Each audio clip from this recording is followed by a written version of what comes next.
On debate, the honourable member for Sudbury. Thank you, Mr. Speaker. Also, I'm splitting my time with the honourable member from Welland. Mr. Speaker, it's with great enthusiasm that I present this motion to the House for debate.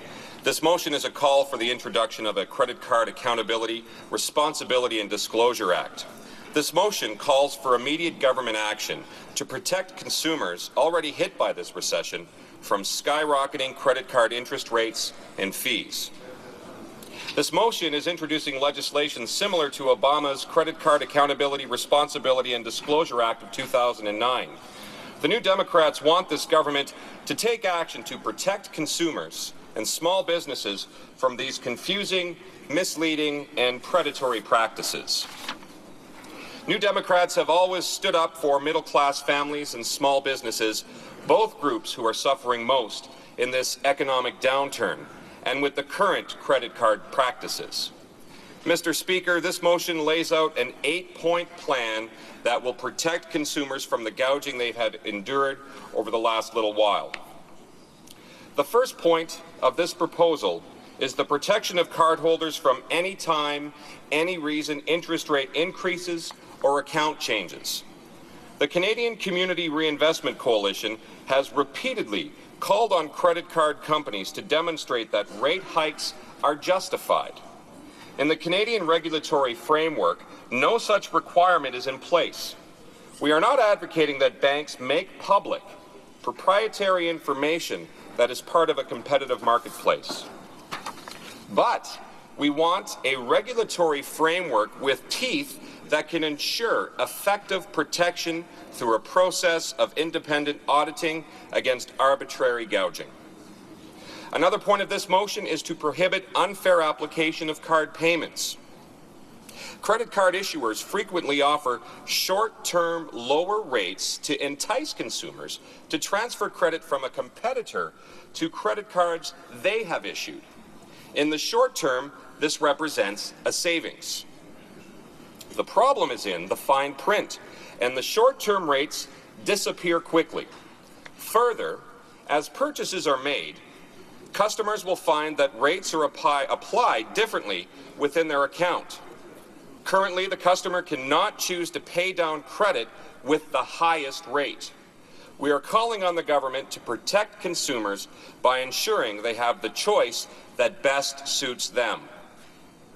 Mr. Speaker, credit card holders who pay on time need to be protected. I have been hearing from people all across Canada who are outraged that even when there's spotless credit history, they are getting hit with big rate increases. A man from Victoria, BC, had been a credit card holder with a certain bank for over 20 years. Earlier this year, he received a letter from his bank outlining important changes to his account.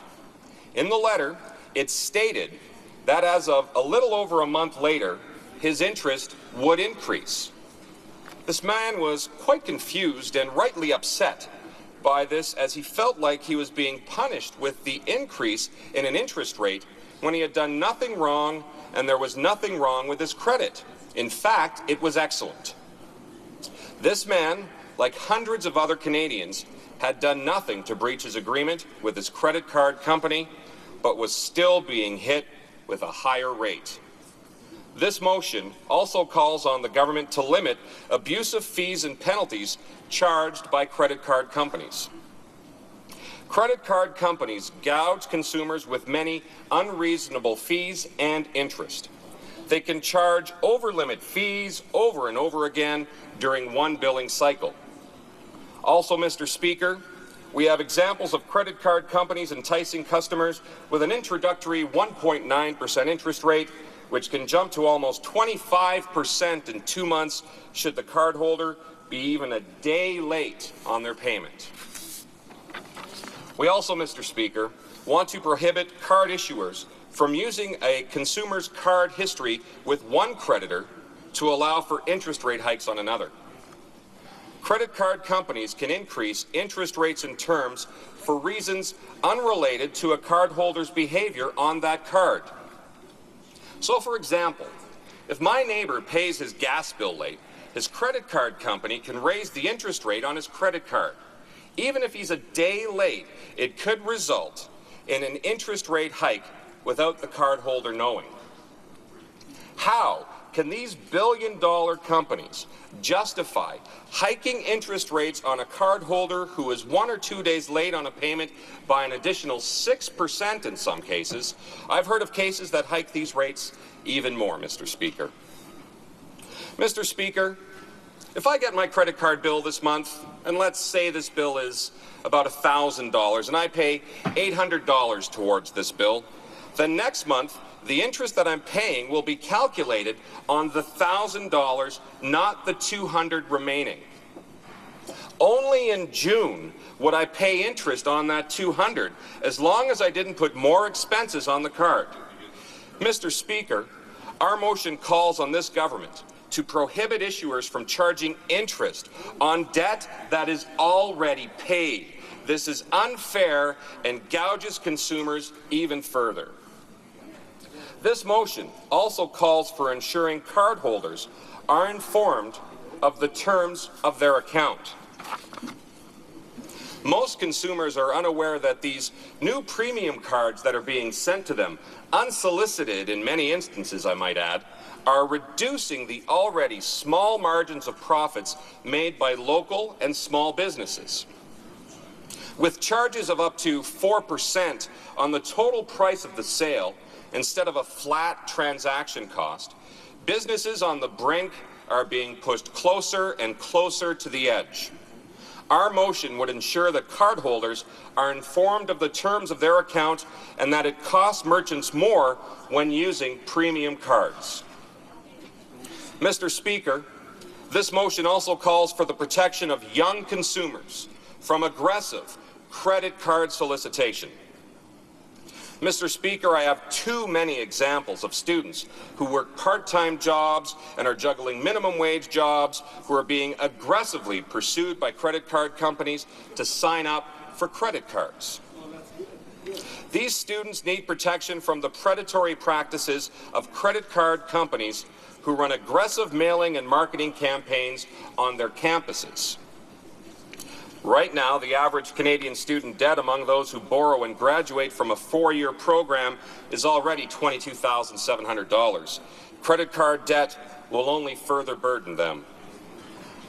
Canada is not the only country focusing its attention on this issue.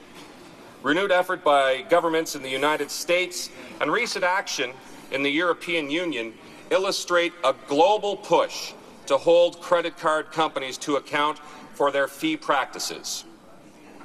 It is time our government focuses its attention on this matter as well. Mr. Speaker, in a poll conducted by the Canadian Federation of Independent Business, 1 in 5 consumers reported receiving unsolicited premium cards which come with higher interest rates. The majority of those who received these high-interest cards were the poor, elderly, and least educated.